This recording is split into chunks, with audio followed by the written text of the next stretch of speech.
It's an honor to come to you today with Dr. Sofia Gomba from the University of Dodoma, and she is a wonderful ophthalmologist.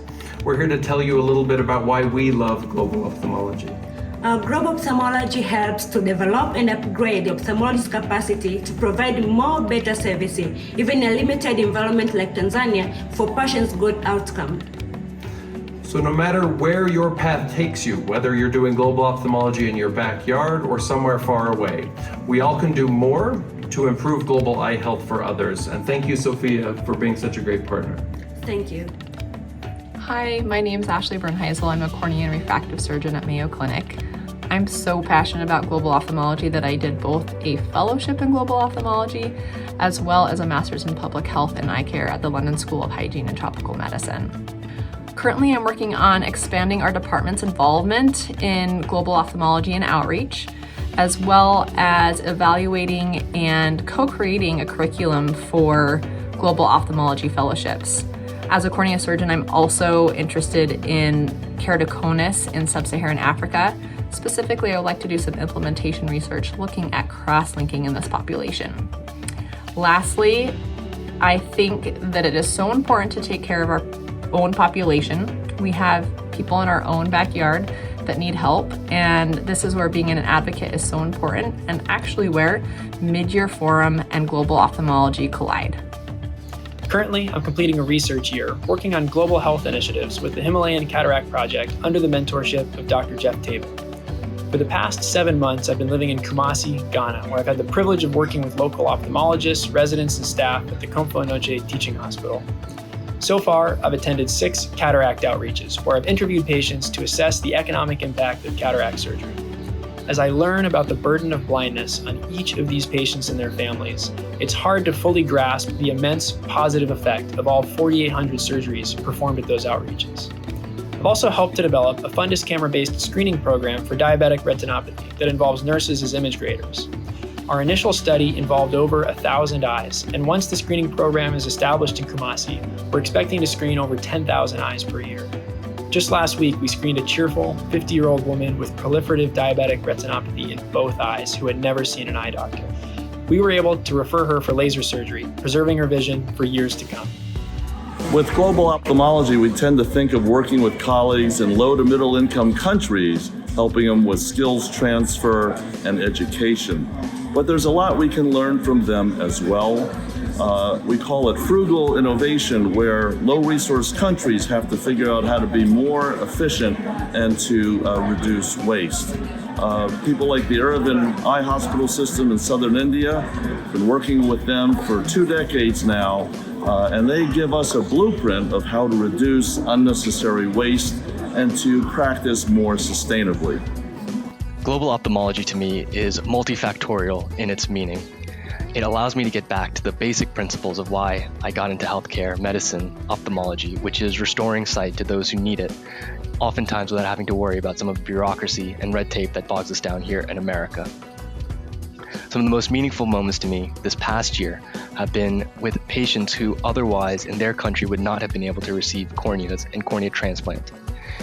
You can see the hope it inspires in the patients, their families, and the local practitioners who can see a way forward in getting eye banks for their own local countries.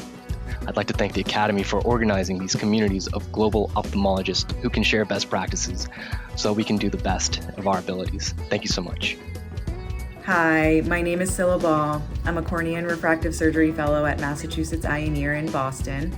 And I really started to become involved in global outreach from a young age. My mom was an English as a second language teacher, and she really instilled this value in us to see the world as one large community made up of smaller but equally important parts. So I really started seeing health equity as a global issue early in my medical education and have had some of the most valuable experiences, both personally and professionally, through my work in global health. I think that for me, all health should be considered transnational health. And I believe that everyone can get involved in global ophthalmology, whether that be abroad in the field or right here in our own communities at home. Hi, I'm Christy Morse, and I'm the chair of Eye Care America. I'm also a proud, long-standing volunteer. Eye Care America is one of the country's leading public service programs, and since 1985, the program has served more than 2 million eligible patients. Not every ophthalmologist can leave their practice to travel abroad to do great global ophthalmology.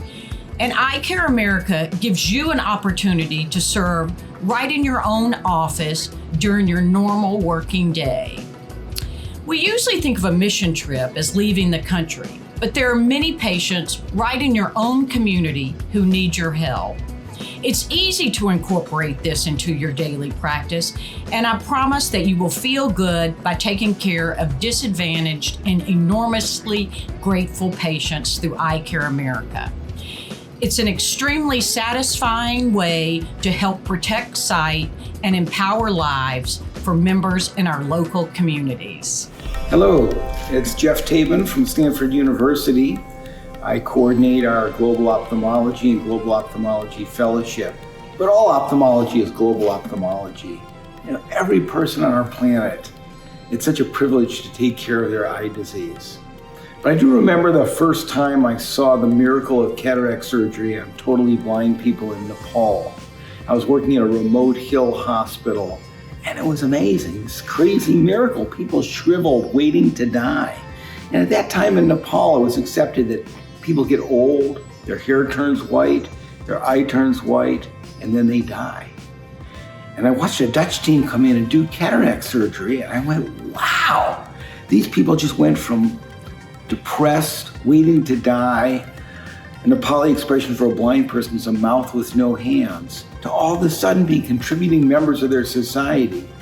And our program's really been focused on teaching, training, empowering, and developing the local skills. Things have gone so well in Nepal and Bhutan and other places in mountainous Asia that I'm not really that much needed. They're all phenomenal surgeons, better than me. So since 2006, I had the privilege of going with Alan Crandall to Ghana, where there was, again, no one doing modern cataract surgery. We began the first Global Ophthalmology Fellowship at the Moran Eye Center in Salt Lake City back in 2009. And I'm proud to say there are now almost a dozen global ophthalmology departments around the country and multiple really great global ophthalmology fellowships. So it's been such a privilege for me to be part of this global ophthalmology movement and to see how we're making progress on so many fronts. And so from Jeff Tabin at Stanford, I'm just so excited that you're interested in global ophthalmology. I still get such a thrill, and all I can say is it's a joy. And it's a joy to be here talking to you today, and thank you very much. As a trainee, global health has been defined by the relationships and knowledge I've gained from eye care providers across the globe. While ophthalmology in different health systems and regions may seem different at first glance, the more I've been able to connect with residents, fellows, and attending physicians, the more I've realized our challenges are the same. These connections have left me energized and inspired to better optimize resources at home, and I'm excited to be part of the global ophthalmology community that is formed around finding common solutions. Hello. My global involvement with ophthalmology began with teaching. I joined Project Orbis and had trips to Ecuador, Sri Lanka, Cuba, and helped establish one of the first pediatric ophthalmology clinics in mainland China in Taiwan. But beyond teaching was research. In the 1980s, Leonard Abt and I worked on povidone iodine, and we proved in the first studies ever published on its use that it was useful to sterilize eyes before and after surgery. That led to studies in Kenya, looking at it as prophylaxis against ophthalmic ptorum, in the Philippines against conjunctivitis, in the Philippines and India against keratitis, and in India again against fungal infections. Beyond research, beyond teaching, though, there's more than one can do in foreign countries, and that's service. Right now, we have a project called the SIBA project, SIBA, Stop Infant Blindness in Africa. SIBA has now established 3 centers in Africa, Uganda, Rwanda, and Nigeria, bringing them up to Western standards, giving them all the needed equipment for oxygen management and treatment, and they in turn will become the teaching centers for more countries in Africa as the project expands. So global ophthalmology has many facets: teaching, research, service, but ultimately it is very enjoyable to do, very satisfying to do, to know that you made a mark, not just on American ophthalmology, but helping colleagues and helping patients throughout the world. Thank you. Hello, my name's Kimberly Kernan, and I'm in private practice ophthalmology in the northwest suburbs of Chicago. I was very blessed to have a father, Dr. Arnold Kernan, as my mentor in life. He was practicing ophthalmologist for many years, and my mentor in medical school, Dr. Marilyn Miller. Both my dad and Dr. Miller were involved with Focus, and ultimately my partner and my father and I started a hospital in India. It's called Nelson Kernan Free Eye Hospital, and it continues strong to this day. It's managed by a group of religious sisters known as the Catechist Sisters of St. Anne, who are both physicians as well as religious sisters. So I'm very proud of the work that takes place in India. More recently, I have been involved with the Indian Health Service here in the United States, and I have found a very rewarding program based out of the Phoenix Indian Medical Center, and I'll continue to work with them for some time. I encourage all of you to participate in any international program available. Hi, I'm Libby Fairless, and I'm a resident at the University of Oklahoma in Oklahoma City. My interest in global ophthalmology lies close to home.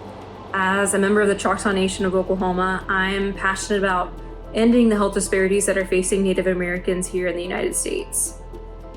I'm still early in my career, but it's been a privilege to be able to practice here in my home state and help take care of Native patients and members of my own tribe. I also work on research in collaboration with the local tribal nation that we hope will help benefit tribal healthcare systems. To me, global ophthalmology means the best possible eye care for all people, both at home and abroad. And I've found the global ophthalmology community to be an enormous source of mentorship and inspiration and knowledge about how to build effective partnerships. And I'm so glad to have this community as I move forward in the next phases of my career.